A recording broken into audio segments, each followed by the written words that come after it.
Ang matchup na hindi inaasahan ay magsisimula na, ang The Great Thomas Andre versus King of Beast Rakan. Lahat ng residente sa Seoul ay nagsimula ng mag-evacuate. Nagkaroon ng matinding traffic at siksikan sa kalsada. Tinanong ni Jin ang kanyang ina kung hindi pa ba sila magsisimulang mag-impake para umalis na sa bahay. Wala naman silang ibang mapupuntahan kung ang buong lugar ay magiging war zone. At kung mamamatay lang rin naman sila, mas mabuting dito na sa bahay. Dagdag pa nito na wala namang advice na mag-evacuate sa kanilang district. Nainis si Jin-a sa sinabi ng kanyang ina dahil ayaw pa niyang mamatay at nagsisimula pa ang kanyang buhay. Gusto pa niyang mag-college at mag-enjoy, umiinom ng alak habang nagre-relax. Sagot ng kanyang ina, may punto ka naman, ngunit alam niyang poprotektahan sila ni Jinwoo. Agaya kung paano tayo pinoprotektahan ng iyong ama. Nasa itaas ng gusali si Jinwoo at hanggang ngayon hindi pa rin niya nararamdaman ang presence ng kalaban at nagtataka siya kung saan nga ba talaga ito nagtatago.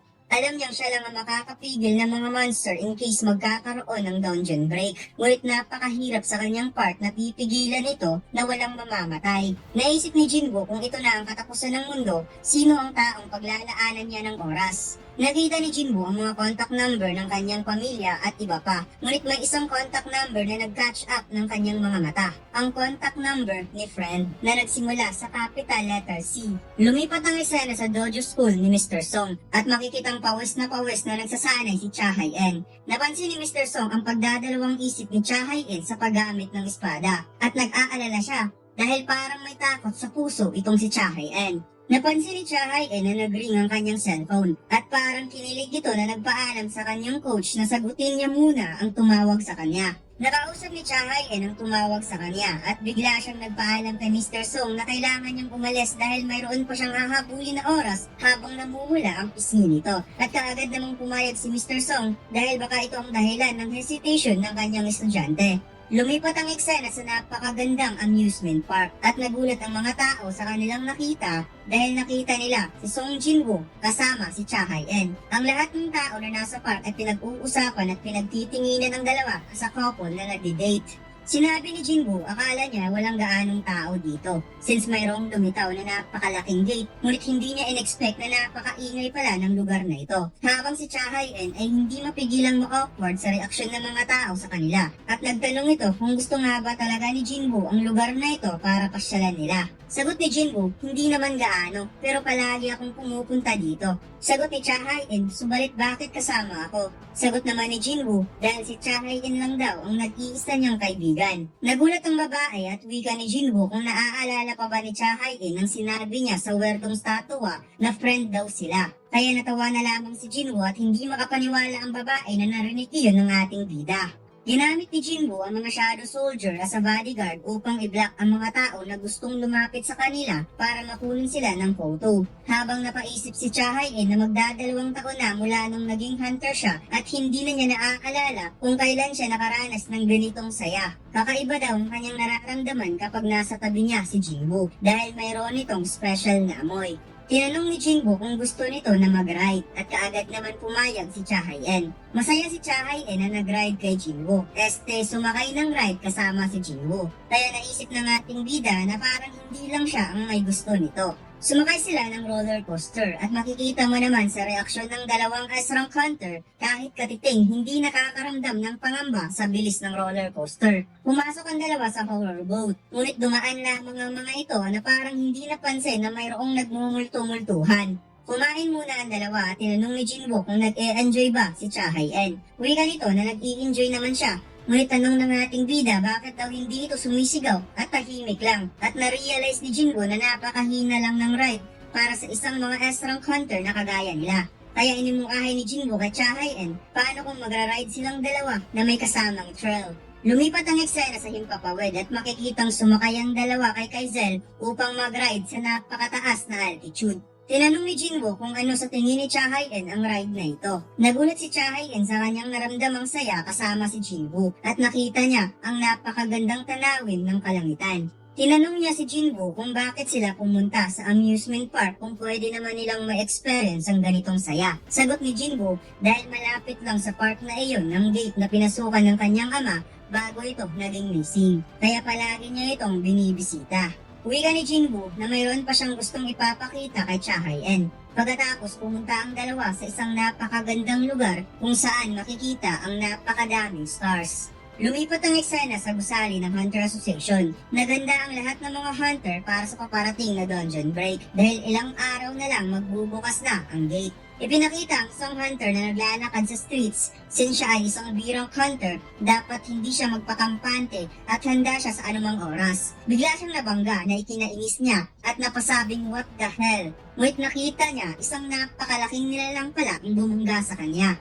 Napansin ng mga hunter na mukhang may dalawang nagkainitan at ngayon lang nila nakita ang napakalaking tao na mas malaki pa kaysa kay Madong Oak. Kaya napagtanto nilang isa itong hunter since wala nang naiwang tao sa lugar ng Seoul kundi mga hunter na lamang. Ngunit nagulat sila dahil parang wala daw sa katinuan ang isang lalaki at mukhang kailangan nilang magtawag ng ambulance. Nagalit ang lalaki dahil gusto niya itong humingi ng tawad at naisip niyang isa na siyang birang hunter ngayon. Hindi na katulad noon nung nagtatrabaho pa siya na parang hahalikan niya ang paa ng kanyang boss. Ngunit sa hindi inaasahang biglang lumaki ang bibig nito at direktang kinain ng kanyang ulo. Kaya nagulat ang lahat ng mga hunter sa kanilang nasaksihan dahil mayroong isang nilalang na kumain ng tao. Napangiti ang Monarch of Fang at kaagad itong nagwala. Just releasing an insane magical energy, tumalsik ang lahat ng mga hunter sa paligid at kahit ang mga kotse bumaliktad sa lakas ng kanyang kapangyarihan as a king of beasts. Habang ang isang hunter na tumalsik at dumikit sa wall ay hindi makapaniwala dahil lumipad ang napakalaking kotse papunta sa kanya.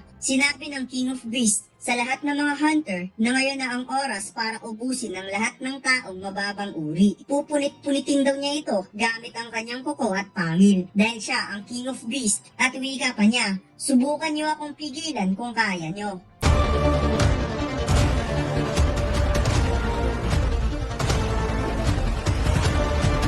Subukan niyo maglaro ng One Online Studio 4 Episode 7. Ang download link ay nasa ibaba. Maraming salamat mga Lods.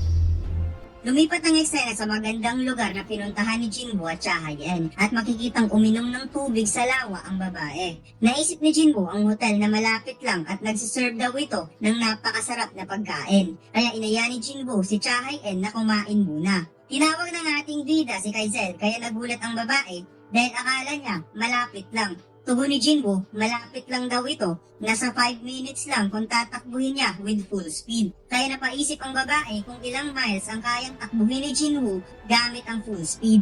Samantalang nagulat si Jinchul sa balitang inulat sa kanya na mayroong kalaban sa harap mismo ng Hunter Association building. Tinanong ni Jinchul kung mayroong mga sugatan na hunter, ngunit wika nito, hanggang ngayon wala pa silang confirmation sa bilang kung ilan ang mga namatay at nasugatan na hunter. Napahawak ulo si Jinchul dahil mayroon pang ilang araw bago magkaroon ng dungeon break. Ang problemahin ng Asrank Gate ay sapat na daw para sa kanya upang sumakit ang kanyang ulo. Ngunit ang isang random beast monster na bigla na lamang sumulpot ay isa na namang sakit sa ulo. Tinanong niya kung nasaan si Song Jinwoo. Wika ng kanyang tauhan, hindi daw nila ito makontak. Kaya naisip niyang siya na lamang ang gagawa ng paraan para makontak si Jinwoo. Maya-maya, mayroon na namang nag-report na mayroon daw hunter na nag-step forward kaya napagtanto ni Jinchul na si Jinwoo ito. Ngunit wika ng kanyang tauhan na hindi daw ito si Jinwoo at isa itong world-class hunter. Pagkatapos ipinakita si Leonard Nerman ang nag-step forward upang kalabanin ang nagwawalang Monarch of Fang.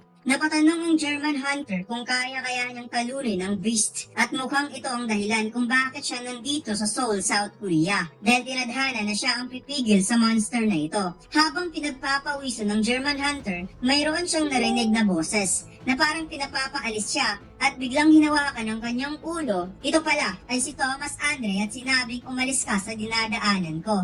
Habang ang German hunter ay parang bata na hinawakan ng kanyang ulo. Lumipat ang eksena sa isang hotel. Nag-order ng maraming pagkain si Cha Hae-in at Jinwoo. Ngunit biglang tumawag ang chairman na si Ho Jinchul at tinanong kay Jinwoo bakit hindi siya makontak. Wika ng ating bida na nasa malayong lugar siya na hindi maabot ng kanyang phone service. Subalit ito ay nagulat nang sinabi ni Jinchul na mayroong beast na nagwawala sa gitna ng Seoul. Kaya wika ng ating bida na napaka-imposible dahil mayroon pang ilang araw bago ang dungeon break. At tinanong niya kung ilang beast ang nagwawala. Tugon ni Jin Chun, ito ay nag-iisa lang at ang lahat ng guild na naghahanda for dungeon break ay ni-wipe out sa isang pisak mata lang at nakatanggap sila ng report na kinakalaban nito ni Thomas Andre. Kaya nagtataka si Jinwoo kung bakit hindi niya ito alam since nilagyan niya ng Shadow Soldier ang lahat ng hunter na dumalo sa event ng International Guild Conference upang kaagad mag-report sa kanya ang mga shadow kung mayroong kakaibang nangyari. Kaya nagtataka ang ating bida kung bakit hindi nag-report sa kanya ang mga shadow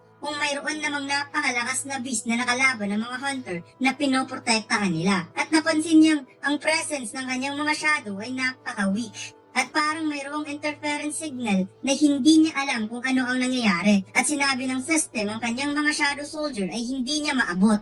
Tinanong ng ating bida ang chairman kung ang beast na nandiyan sa soul ay mayroon ba itong shadow. At kailangan talaga i-check kaagad ng chairman kung may shadow ito o wala. Dahil posibleng ang beast na nakalaban nila ngayon ay isa sa monarch na nakalaban niya. At makikitang ang Monarch of Fang ay nasa state of raging, habang si Leonard Nerman ay nagulat sa pagdating ni Thomas Andre. Uwi ganito, huwag silang tumayo lang at manood. Tulungan nila ang mga casualties at civilian, habang tinitingnan niya ang beast at sinabing hindi daw nito alam kung saan lumugar. At wika nito, ang mga beast daw na nagwawala ay kailangan din talagang mawala. Yan daw ang universal rule. At makikitang ang Monarch of Fang ay nag-iba ang form at si Thomas Andre ay ginamit ang kalahating lakas ng reinforcement defense magic at heto na nga mga lods, nagharap na ang dalawa, ang The Great Thomas Andre against Monarch of Fang, ang King of Beasts. Kaagad inatake ng King of Beasts si Thomas Andre gamit ang kanyang signature claw attack na direkta sa puso. Ngunit hindi man lang nagkaroon ng galos ang katawan ni Thomas Andre dahil sa napakataas na stats ng kanyang physical defense damage gamit ang kanyang reinforcements defense magic at kaagad nag-counter ng suntok si Thomas Andre.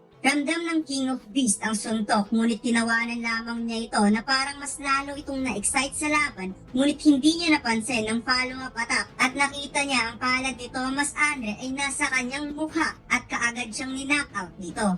At dito lang nagtatapos ang ating kwento mga lads. Huwag mo sanang kalimutang mag-like, comment at mag-subscribe sa ating YouTube channel at mag-follow sa ating Facebook page. Salamat!